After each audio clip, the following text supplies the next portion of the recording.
Hello everyone, this is Harshvardhan and welcome you all to my YouTube channel the tactical tribune. So हमने अब तक जितने भी videos बनाए थे वो रिगार्डिंग फीफा वर्ल्ड कप के थे and our latest video was regarding the different football leagues in the world. So मैंने ऐसा सोचा कि अभी नेक्स्ट वीडियो का टॉपिक क्या होना चाहिए। तो बहुत देर सोचने के बाद में I realize that the next topic of video should be problems in Indian football. क्योंकि हमेशा होता क्या है, जो न्यूट्रल फुटबॉल फैंस हैं वो वर्ल्ड कप देखते हैं, वर्ल्ड कप होने के बाद में यही पूछते हैं कि हमारे इंडिया टीम क्यों कभी वर्ल्ड कप के लिए क्वालिफाई नहीं होती। और हमारे पास में जो रेगुलर फुटबॉल फैंस हैं उनके पास में बोलने के लिए ज़्यादा कुछ होता नहीं है, बिकॉज कितना भी अगर एक्सप्लेन करें तो समझने वाली चीज़ है नहीं। बिकॉज अगर हम देखें तो जितने भी इंडिया में फुटबॉल फैंस हैं वो ज़्यादा से ज़्यादा यूरोपियन फुटबॉल फॉलो करते हैं, और अगर नेशनल मैचेस भी देखते हैं तो वो यूरोपियन टीम्स के देखते हैं। इंडियन फुटबॉल को कोई ज़्यादा फॉलो करता नहीं है। उसके पीछे बहुत सारे रीजंस हैं। क्योंकि अगर आप इंडियन फुटबॉल को फॉलो करना चाहते हैं, अगर आप फॉलो करते भी हैं तो आप एक दो मैचेस देखेंगे और आप फुटबॉल देखना छोड़ देंगे इंडियन फुटबॉल। क्योंकि इतना बुरा हम हैं फिलहाल at our international level. So in this video I will tell you about what are exactly all the problems in Indian football, how we were in the past, where we are exactly in the present, and what improvements we need to do to get qualified at the FIFA World Cup level as soon as possible. So पहले हम थोड़ा history के बारे में बात करते हैं। So Indian football की हिस्ट्री ऐसा नहीं है कि बहुत बुरी है, इट इज़ वेरी गुड।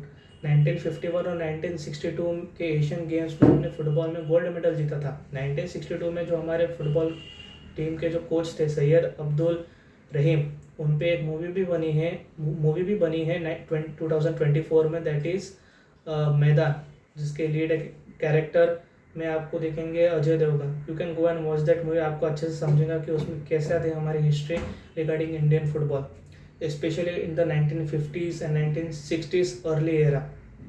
सो अगर हम उसके बात करें तो 1962 में जब हमने एशियन गेम्स में फुटबॉल में गोल्ड मेडल जीता था, तो क्या लगता है आपको किस टीम को हमने हराया था?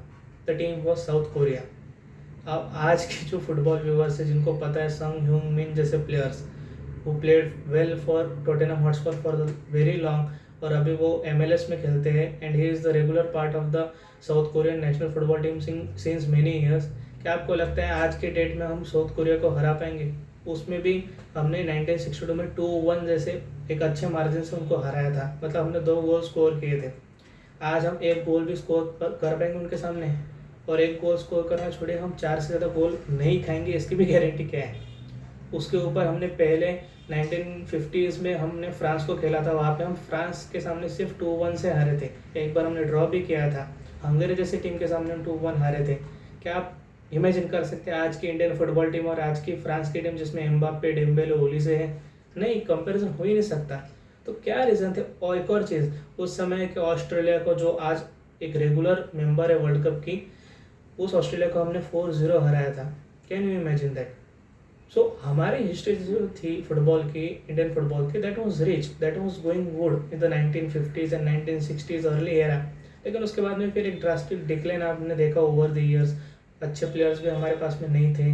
फिर जब अच्छे प्लेयर्स हैं जैसे likes of Baichung Bhutia sir, likes of IM Vijayan sir, Sunil Chhetri sir, तो उस वक्त फुटबॉल स्ट्रक्चर हमारे पास में अच्छे से नहीं था, जिसके वजह से हम उनको और ज़्यादा ग्रो करें, या फिर इंडियन फुटबॉल टीम को ऑल टुगेदर हम ग्रो करें। हमारे रैंकिंग्स हमेशा से 150-160s में ही ऊपर नीचे होती रहती थी। तो वही है कि वो लॉन्ग पीरियड ऑफ टाइम तक हमारे पास में कोई मेजर डेवलपमेंट हुई नहीं इंडियन फुटबॉल में। सो फास्ट फॉरवर्ड हम डायरेक्ट बात करते हैं 2014 की। वाई 2014 में हुआ यूँ कि एक नई फुटबॉल लीग इंडिया में आती है, that is known as Indian Super League, brought by the Reliance group in accordance with the AIFF and a newly created body which is known as FSDI, जिसमें मेजोरिटी स्टेक जो Reliance group के होते हैं, और उनका M होता है कि इंडियन फुटबॉल को ग्रो करना। अब आप सोचेंगे कि 2014 तक हमारे पास में कोई फुटबॉल लीग ही नहीं थी क्या? तो थी, दैट वाज आई लीग थी। I league was our first और the major top tier league in India. जैसे प्रीमियर लीग है, Premier League is the top tier league of English football, Serie is the top tier league of Italian football, La Liga is the top tier league of Spanish football. वैसे I League थी हमारे पास में। और जो हमारे दो सबसे बड़े हिस्टोरिकल क्लब्स है, ईस्ट बंगाल और मोहन बगान को उसी आई लीग में खेलते थे इतने सालों से। लेकिन और आई लीग की पॉपुलैरिटी भी अच्छी खासी थी, जैसे वेस्ट बंगाल में, केरला में, गोवा में, नॉर्थ ईस्टर्न स्टेट्स में, even some regions of we can say Punjab also. सो और नॉर्दर्न पार्ट्स में जैसे दिल्ली वगैरह, कश्मीर में थे।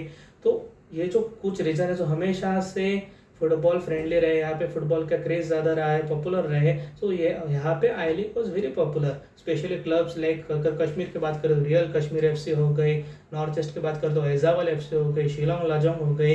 देन वी हैव बंगाल के क्लब्स ये हो गए ईस्ट बंगाल और मोहन बगान, एक और क्लब है मोहम्मदन एससी। देन केरला का हम बात करें तो गोकुलम केरला एफसी हो गया। आंध्र प्रदेश की बात करें तो श्रीनिधि डेक्कन हो गया। ऐसे बहुत सारे क्लब्स आई लीग में रेगुलरली खेलते थे और it was very competitive league. जैसे सुनील छेत्री मोहन बगान के लिए खेल चुके हैं for example. So I league was also going good, but होता क्या था, उसमें कोई बहुत बड़े स्टार्स आते नहीं थे। और अगर और ज़्यादा व्यूवरशिप को बढ़ाना है और ज़्यादा इंडियन फुटबॉल को ग्रो करना है तो एक ऐसा आइडिया है 2014 में एक नई लीग को स्टार्ट कर देता है, it is Indian Super league. अब इंडियन सुपर लीग के स्टार्ट पता है कैसे हुई? बहुत बड़े बड़े मार्केट प्लेयर्स को लाया गया to market this league on a monetary level. जैसे for example Roberto Carlos was with the Delhi Dynamos नाम की टीम। चेन्नई एनएफसी के जो प्लेयर कोच थे वो थे Marco Materazzi. Then we had Nesta in the same Chennai NFC team. FC Goa के head coach थे Zico, yes, the legendary Zico, who was also known as the White Pele. We also had someone like Nicolas Anelka from the Mumbai City FC. We also had the legendary Alessandro Del Piero in the Delhi Dynamos FC. So ऐसे बड़े बड़े market players को sign किया गया to attract Indian football fans, specially जो neutral fans है, occasional fans है या फिर जिनको फुटबॉल से कोई लेना देना ही नहीं है, उनको अट्रैक्ट करने के लिए नई फुटबॉल लीग लाई गई, इंडियन सुपर लीग इन 2014। और बड़े बड़े ओनर्स भी थे उसमें, जैसे for example Hrithik Roshan was associated with the FC Pune city, Sachin Tendulkar had majority stakes in the Kerala blasters FC, Abhishek Bachchan was with the Chennai NFC, even till today he is with the Chennai FC. Virat Kohli was associated with the FC Goa till now for many years. So ऐसे बड़े बड़े owners भी उसके साथ associated थे। और initial years में 2014, 15, 16, 17 till 2018 the league was doing good in the monetary levels also. और बड़े बड़े प्लेयर्स तो थे ही, लेकिन हुआ क्या, कोई सी भी लीग है अगर वो फ्रेंचाइजी बेसिस पे स्टार्ट होती है जहाँ पे इन्वेस्टमेंट इनिशियली होता है और उसका जो मेन पर्पस होता है मोस्टली मॉनिटरी लेवल पे, अर्निंग लेवल पे ज़्यादा होता है, तो कुछ साल बाद में वो बड़े बड़े प्लेयर्स जाना चालू हो जाते हैं। फिर 2019 के बाद से I don't remember many legendary people coming to play in ISL। एक ही आए थे, वो थे पोगबा के छोटे भाई, जिनके बारे में ज़्यादा कुछ लोगों को पता भी नहीं, वो एक आए थे। उसके बाद में कोई ऐसे बहुत बड़े लेजेंडरी प्लेयर्स आए नहीं थे। One of the bigger player who played in premier league was Dimitar Berbatov, वो थे केरला ब्लास्टर्स के, लेकिन वो भी मुश्किल से 2-3 मैच खेले थे और एक गोल मारा था, दैट्स इट। सो बड़े बड़े लेजेंड्स जो थे वो धीरे धीरे फिर आफ्टर 4 और 5 ईयर्स लीग को छोड़ के चले गए। हुआ यूँ, फिर लीग स्टैग्नेंट हो गई, ग्रोथ स्टैग्नेंट हो गई, लॉसेस बढ़ने लग गए, व्यूवरशिप कम होने लग गई, एंड अगेन वो उतने ही एरिया में रेस्ट्रिक्ट हो गई जितने हमेशा से थी। Kerala, north eastern Bengal, west Bengal, Kerala, north east states, west Bengal, Punjab, Kashmir and all, and Goa. So exactly एक और तरीके से हम बोल सकते हैं आई लीग ही बन गई। अब आई लीग उस समय पैरेलली चल रही थी, and I league was still the first division league of the Indian football. ISL was not, ISL पता नहीं क्या था, चल रहा था बस, और ज़्यादा पॉपुलर हो गया था बस आई लीग से। लेकिन अदरवाइज जो कॉम्पिटिटिवनेस है या फिर जो प्रमोशन रेलिगेशन है वो आई लीग में तो ISL से पहले चलो था। ISL में कोई प्रमोशन रेलिगेशन नहीं था, बिकॉज ओनर्स को फियर था कि अगर रेलिगेट हो गया तो हमारे लॉसेस वगैरह पहले तो बहुत ज़्यादा है। सो वही है, that is not a club level, that is not a club model, that is a franchise model. इसलिए हमेशा बोलते हैं कि जो भी फ्रेंचाइजी लीग है वो हमेशा से उतनी लेवल पे डेवलप नहीं होती कभी जितनी क्लब लेवल पे होती है, जैसे प्रीमियर लीग हो गया, ला लीगा हो गया, एंड सो ऑन। फिर हुआ क्या, 2020s में 2020 और उस समय के बाद में हुआ यूँ कि डिसाइडेड हुआ AIFF की तरफ से कि अभी ISL will be the first tier league and I league will be the second tyre league, and that was a very big decision in Indian football. उसके बाद में क्या हुआ, फिर फर्स्ट लीग होने के बाद में फिर और कुछ अच्छे अच्छे इन्वेस्टमेंट्स हुए, कुछ नए क्लब्स ऐड ऑन हुए, जैसे जमशेदपुर FC, एड ऑन हुई, जो पहले की टीम थी लाइक दिल्ली डायनामोस, उसके जगह पे नए ओनर्स आ गए, ओडिशा एफसी आ गए, बेंगलुरु एफसी आई लीग से इधर आ गई, ईस्ट बंगाल इधर आई लीग से आ गई। देन वी हैड पहले एटीके नाम के जो एक टीम थी आईएसएल में फॉर पहले 5-6 साल, वो बाद में फिर मोहन बगान जैसे क्लब ने उनको खरीद लिया। Then it later became ATK Mohun Bagan, and now it is Mohun Bagan super giants because there you know उनका जो पेरेंट कंपनी है उसके हिसाब say that became the Mohan Bagan super giants. सो अब क्लब्स भी बढ़ गए, बड़े बड़े क्लब्स भी आ गए, लेकिन उसकी वजह से क्या हुआ, आई लीग की वैल्यू कम हो गई। आई लीग की व्यूवरशिप में उतना डिफरेंस नहीं, लेकिन आई लीग की क्वालिटी में डिफरेंस आ गया, और आईएसएल और आई लीग में का डिफरेंस और ज़्यादा बढ़ गया। उसके बाद में हुआ यूँ, फ़ायदे भी उसके उस दौरान बहुत हुए कि हम एशियन लेवल पे अच्छा परफॉर्म करने लग गए थे। एफसी गोवा जो हमारा एक one of the important clubs है आईएसएल में का, that become the first club to participate in the highest level of Asian competition which is the AFC Champions League Elite। और वहाँ पे जाके even though they didn't one any match, लेकिन वो पहला क्लब बने। उसके पहले हम कभी इतने हाईएस्ट लेवल पे एशियन लेवल की टूर्नामेंट में हम गए नहीं थे। लास्ट में उसके पहले बेंगलुरु गया था, फाइनल में गया था, लेकिन वो हार गए थे फाइनल में जाके against Air Force team of Iraq. That was the major achievement for us till that. लेकिन जब एफसी गोवा पार्टिसिपेट किया एएफसी चैंपियंस लीग एलिट में, that was a huge success. उसके बाद में मुंबई सिटी एफसी, जिसकी मैंने अभी जर्सी पहने है, this team is known as Mumbai City FC based in Mumbai. The owner is again one of the popular faces in Bollywood, Ranbir Kapoor. So Mumbai City become the first team to win a match in the AFC Champions League Elite. हमने उसी team को जिसने Bengaluru FC को 2016-15 में हराया था इन the AFC cup level which was the second tier level of the Asian tournaments, उसी air force club को हमने 2 बार हराया मुंबई सिटी एफसी ने, एक बार होम में एक बार अवे में। सो तब ऐसा लगा कि चलो अब finally Indian football is growing at the Asian level also, but okay we can call it as a fluke. उसके बाद में मुंबई सिटी का भी परफॉर्मेंस डाउन होते गया। और हिलाल जब स्पेशली मुंबई आई थी तो हम बहुत बुरी की तरीके से उनके सामने खेले। जब अवे गए तो बहुत ही ज़्यादा बुरी तरीके से खेले, 6-0 हम हारे थे। So that was our level, but still we were like satisfied, okay things are going on and so. But यहाँ बात आती है इंडियन फुटबॉल टीम की। इंडियन फुटबॉल टीम 2015 में 175 रैंक पे थी। आज की तारीख में as of recording this video we are in the 138 और 139 level, depending on what will the rankings turn in the next edition of the rankings. So ऐसा क्या हुआ कि 175 से in 2019 we were in the 99 range and now we are again back to 138 and going backwards only। so इसके पीछे बहुत बड़ा reason आता है रिटायरिंग ऑफ लेजेंडरी प्लेयर्स। आपको शायद सुनील छेत्री पता होंगे, बहुत और सारे प्लेयर्स थे।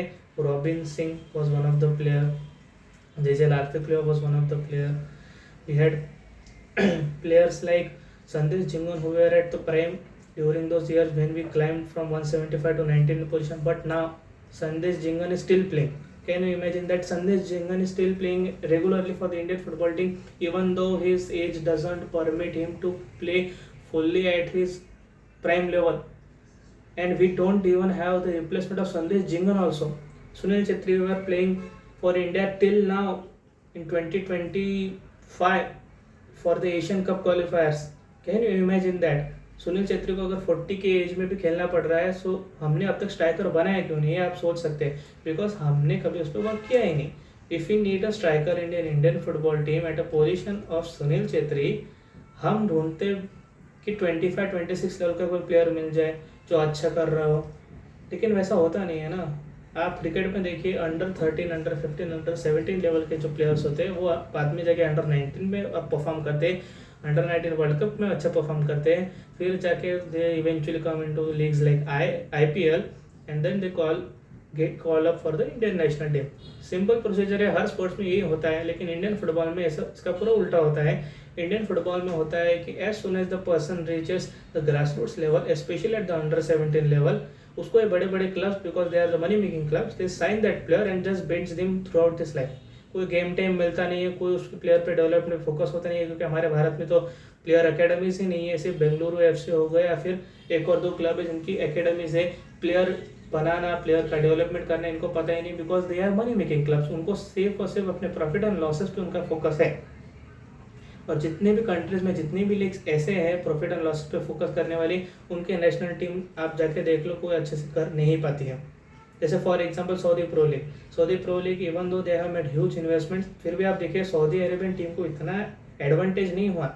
आप सोचिए 2022 में जब रोनाल्डो सऊदी में आए, सऊदी प्रो लीग में बेंजेमा आए, then we had Neymar also in the league, उसके पहले कुछ फर्मिनो वगैरह बहुत सारे प्लेयर आ गए, उसके बाद भी कितना ऐसा परफॉर्मेंस आप देखोगे कि Saudi Arabian national football team का अच्छा हुआ है, नथिंग मच।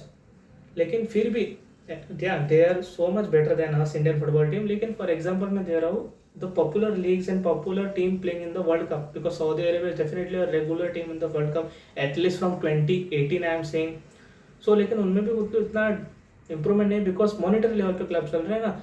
और वही आप देखिए जापान के league is one of the most competitive leagues in the world and the best in the Asia. Then we have the leagues of Korea, we have the leagues of Thailand. अब ये जितने भी मैं countries के नाम ले रहा हूँ, दिस थाईलैंड की तो टीम इतनी अच्छी नहीं है, वो भी कभी वर्ल्ड कप नहीं खेले, लेकिन they are still better than the Indian league, because उनके यहाँ पे जो नेचुरल टैलेंट है वो ग्रास रूट से डेवलप होके उनके क्लब्स में आता है and they give importance to the natural players और द नेशनल प्लेयर्स। हमारे यहाँ पे क्या होता है, if you don't know, the striker position जो है, जो सुनील छेत्री का पोजीशन, वो हर क्लब में पिछले जब से ISL स्टार्ट हुआ है 99.9% of the time it is played by foreigner and not also foreigner from a big league. Take players from the leagues like Australia के लीग में भी ऐसे प्लेयर्स जिनको ऑलरेडी 30s में आ चुके हैं, उनका प्राइम जा चुका है and no one knows them as such, और उनकी मार्केट वैल्यू 4 करोड़ से 6 करोड़ के बीच में ड्विंडल होती रहती है।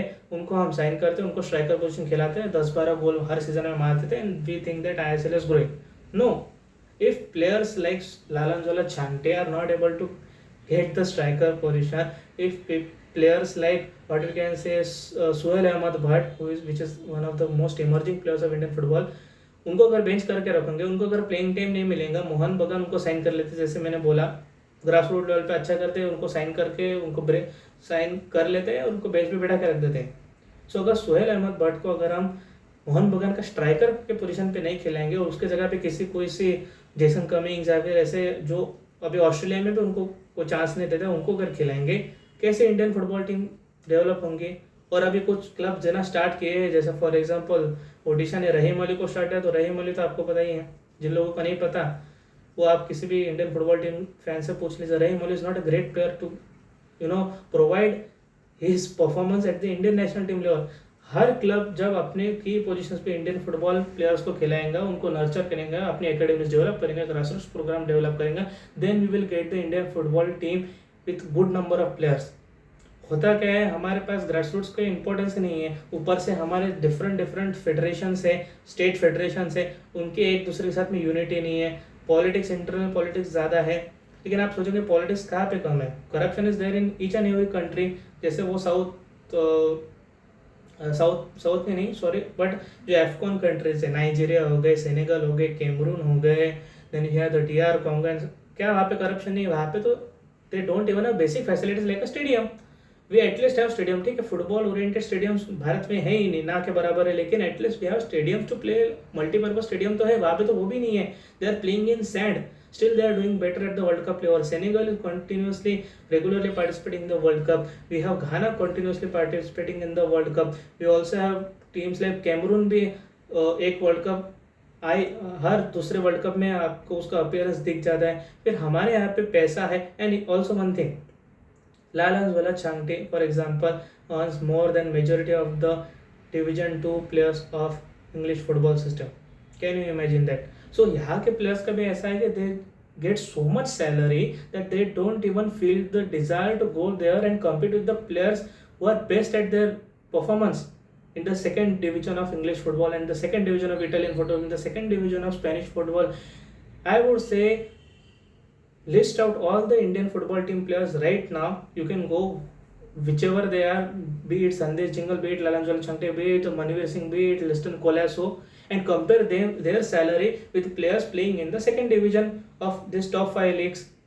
they have very less salary as compared to our Indian football team players. So a comfort zone naturally develop हो जाता है. So why will they do what we can say the hard work and go there and play? Because वहाँ पे तो salary कम हो जाएंगी. तो salary यहाँ पे अगर इतनी ज़्यादा है तो they don't just leave their comfort zone and play there. So and then उससे क्या होता है, they don't face quality opposition, they don't face quality players. For example अगर रायलंजोला Chhangte he is playing at the left wing, अगर उसको quality defender मिलेंगे ही नहीं उसके सामने, वही मिलेंगे जो उसके लीग में रिटायरमेंट लेवल पे. So how we will know that what it exactly means to be a left winger unless and until he plays in the top 5 league, third division, fourth division, second division, because those players are pretty well than us. क्यों हमारे यहाँ पे Mumbai city, for example Mumbai city, I am a fan of Mumbai City in 2016. We had a great midfielder whose name was Greg Stewart. Greg Stewart played majority of his career in the second division of Scotland, and he's still better than many of the Indian football team players. He was acting like a Kevin De Bruyne for Mumbai City FC, giving literal pass to George Pereira Diaz or whatever striker Mumbai City had at that time. And he did that thing again for Mohan Bagan when he played there. So we are overly relying on foreign players for developing Indian football, which is nothing but nonsense. So no grassroots level. You know, in 2024 Asian Cup, when we were playing that tournament, एक match थी Japan versus, there was a match of Japan, जहाँ पे आप देखेंगे Japan के coach after the win हमारे Indian reporter को question पूछते हैं कि what do you think about Indian football. तो उन्होंने एक ही क्वेश्चन बोला था, develop the football population, increase the football population, work on your grass roots. He literally said this things, increase the football population. He knows our population is more, so definitely we have talent, but the football population, to develop the football population. Japan के population हमसे बहुत कम है लेकिन regularly world cup खेलते हैं. इस बार आपने देखा literally they were about to just kick off Brazil from the round of 16. वो तो अच्छा वो लास्ट में गोल आ गया, नहीं तो जापान अगर पेनल्टीज पे जाते तो क्या पता हारा भी देते थे ब्राज़ील को, बिकॉज और क्रोएशिया को भी उन्होंने पेनल्टीज पे ले गए थे 2022 वर्ल्ड कप में. So this is the thing, हमारे एशियन जायंट्स अच्छा कर रहे हैं, हम क्यों नहीं कर पा रहे हैं? बिकॉज और only focus is on money making things. Unless and until this leagues doesn't shift from money making league to a player developmental league, this will not increase the chances of, this will not increase our chance of getting to the world cup. Because at the end of the day वो foreign players तो नहीं आएंगे Indian football team में खेलने के लिए. हाँ, अब PI OCI प्लेयर्स हम लाते हैं, लेकिन वो कब तक आएंगे? और आने के बाद में भी will we really get result out of that? अब रायन विलियम्स है, रायन विलियम्स के आने के बाद से हमारी विंग्स पे क्वालिटी अच्छी हो गई, लेकिन अगर रायन विलियम्स भी है तो कब तक रायन विलियम्स खेलेंगे? Unless until we don't have good striker at the number 9 position, Ryan Williams भी क्या करेंगे? क्या रायन विलियम्स ही गोल भी करेंगे, डिफेंडिंग भी करेंगे, है ना, पासिंग भी वही करेंगे? He can not do everything, right? So we need more and more players. ऊपर से AIFF का भी ऐसा है कि AIFF takes so bad decisions that बीच में उन्होंने, आपने देखा था 2023 में उन्होंने टीम प्लेयर सिलेक्शन के लिए एस्ट्रोलॉजर को पैसे दिए थे कि जिसका मतलब charts are good, he will play in the team. If things are going like that, how can you imagine us playing in the world cup level? No. Even उसके बीच में भी जो कोचेस भी थे उनका भी there was not a good chemistry with the AIFF. Now currently अभी इलेक्शंस होंगे नवंबर के एंड में, we will get a new body elected. So at least I expect them to work more and more of the development of Indian football players. ठीक है, नहीं grass roots को time लगेगा. अभी जो इंडियन फुटबॉल टीम के players है, specially at the under 21, under 23 level, bring them into the Indian national football team. Bring world class coaches to coach the Indian football team players. हम ऐसे ही coach लाते हैं. अभी जो करंट फुटबॉल टीम के कोच हैं हमारे, he did good at the ISL level, but he is not there to lead us to the World Cup. We need good UEFA Pro licensed coaches. We need good coaches like from Japan, from South Korea to coach us our Indian football team. जब तक वो नहीं होगा कुछ नहीं होगा. हमारे referees अच्छे से डिसीजन नहीं दे पाते. ISL में कितने सारे मैचेस में ऐसे रेड कार्ड बांटते हैं जैसे it's like a pack of cards just to play. They don't even know how to make decisions. We don't even have the VAR like facility in your country. We don't even have something for what we call as coach developmental programs at many levels. So unless and until these things will not happen, how can you imagine us playing at the World Cup? So in short हमें क्या है, हमें grassroots level develop करने हैं, हमें बहुत जल्दी players को सीनियर क्लब्स में लाके उनको बेंच पे बिठाने का काम नहीं करना है। सेकंड, हमें अच्छे कोचेस चाहिए, coaching training program should be there more and more, अच्छे कोचेस को ला के उनको ट्रेन करना चाहिए। थर्ड, हमारे रेफरीज को अच्छे से ट्रेन करना चाहिए so that they are able to give good decisions in the match and what you can say host good matches। बाहर भी जाके उनको भी बाहर जाके होस्ट करके आना चाहिए। Fourth is mandatory making that Indian football team players get good positions at the club level, at the number 9 position, at what you can say at a goalkeeper level। अभी गुरप्रीत सिंह संधू के बाद में who we have as a good replacement for the goalkeeper position? No one। इनको दिया था बीच में chance, उन्होंने कितना ओवर परफॉर्म किया कि अभी हमारे पास ऑप्शन ही नहीं है उसके बाद में। So we have to prepare a chain of players who are ready to replace current team. और अंडर 23 के जितने ज़्यादा मैचेस हम कराएंगे, I would definitely say under 23 team is better than the current national football team. अगर अभी वो under 23 football team को ब्राज़ील के सामने खिलाएंगे, at least we will be able to score 1 goal. अभी अगर नेशनल टीम को ब्राज़ील के सामने एज इट इज खेला, जो अभी लास्ट मैच खेले थे तजाकिस्तान के सामने, we will lose 5-0 6-0 because they don't have that strength left in them to compete at a higher level। So yeah, this was all of it. Hope you liked the video, and please do subscribe to the channel, like the video, and tell me what should be the next topic of the video. Thank you.